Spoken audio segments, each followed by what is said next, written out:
And Mr Ross, can you just tell me what is the most important policy in this manifesto that you've just published? Well, this manifesto is about recovering after the COVID-19 pandemic, rebuilding Scotland. There's lots of ambitious policies. If I had to just pick one, it would be our plans to recruit 3,000 additional teachers across Scotland. We've seen teacher numbers cut since the SNP came to power, and we've seen our educational standards plummet down the international rankings to becoming average across the world. So we need to invest in education. That's why we're putting £550 million over the course of the next Parliament into recruiting more teachers.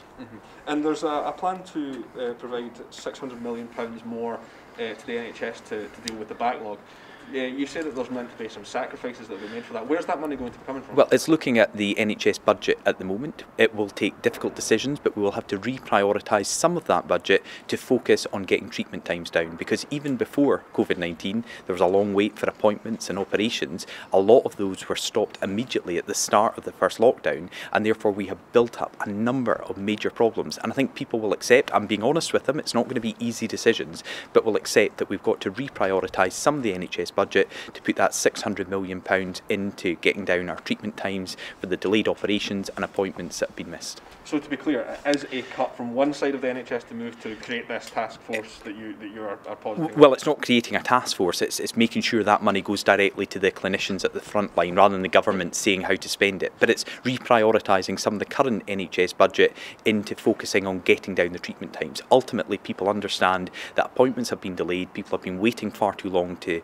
get their treatment and operations, and therefore over the next year we're going to push more resources that way to get on top of that issue. Is this the start of an austerity push after the COVID-19 No, crisis? absolutely not, because we're also announcing today that Scottish Conservatives will invest an additional £2 billion over the course of the next Parliament in our NHS.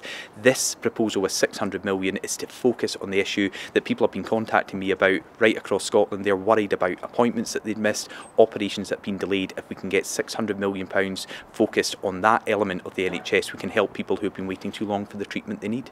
And the Scottish Government have been pushing for a very long time for more flexibility in the fiscal framework to allow them to borrow more money.